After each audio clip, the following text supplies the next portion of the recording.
যে কী করা যাবে সেটা পরবর্তীকালে ঠিক করবে। আমাদের খুব ভালো লড়াই হয়েছে এবং জাতিসত্তার দাবি আমাদের যেটা সেটা সরকারকে দেখান দিলাম। সরকার যেটা আমরা জানাতে চাইছিল সরকারকে আমরা জানান দিয়ে দিলাম যে আমরা করতে পারি এবং ঝামেলা করতে পারি, আমাদের কত দম সেটাও দেখান দিলাম। কুর্মী সমাজের সমর্থনে আমি নির্দল প্রার্থী। কত ভোটে জিতলেন? 549টা ভোটে। টোটাল ভোট আমি পেয়েছি 812টা। আমি জয়লাভ করেছি 549টা। মানুষের জন্য আগামী দিনে কি কাজ করবেন?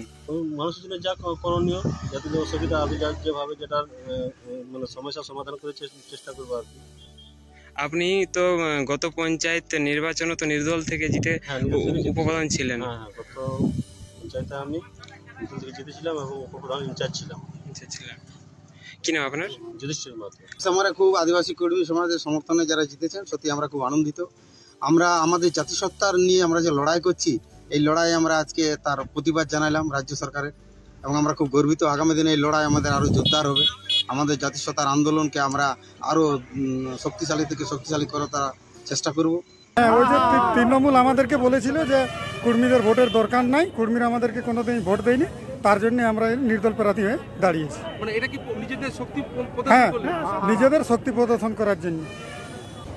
ইতিমধ্যে আমরা যা খবর পেয়েছি তাতে আমাদের গ্রাম পঞ্চায়েতের 170টা আসনের মধ্যে প্রায় আমরা 125টা আসন যেখানে আমরা সম্পূর্ণভাবে জয়লাভ করেছি, এবং তার সাথে সাথে কিছু আসন এখনো হ্যাং হয়ে আছে, যেখানে ত্রিশঙ্কুর মতো হয়ে আছে।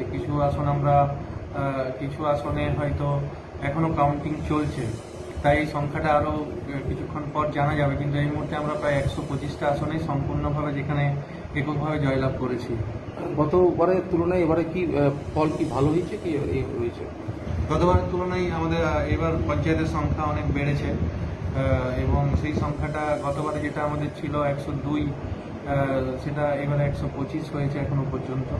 কিন্তু দেখা যাচ্ছে যে মানে অনেকটাই কিন্তু বেগ দিয়েছে কর্মী সমাজ, যেখানে তারা এককভাবে একাধিক জায়গা তারা সংখ্যাগরিষ্ঠরা পেয়েছে, এবং শুধু যদি দেখা হয় তাহলে কিন্তু গোটা জেলা জুড়ে তাদের কোথাও না কোথাও তাদের সংখ্যা বেড়েছে, এবং তাদের একটা পার্সেন্টেজ কিন্তু অনেকটাই কিন্তু বিপাকে ফেলেছে। আপনাদের কি বলবেন? দেখুন, এটা বলার কিছু নেই, কারণ তারা তাদের মতো করে লড়াই করেছে এবং তারা কিছু কিছু জায়গায় ভোটও পেয়েছে, এবং এটা এই মুহূর্তে আমরা দেখেছি যে বিভিন্ন জায়গাতে, যে সকল জায়গাতে তারা হয়তো আসনও অনেক জায়গাতে পেয়েছে। আসন তারা পেয়েছে বলতে নির্দলে তারা প্রতিদ্বন্দ্বিতা করেছিল, যেটা আমরা জানতাম।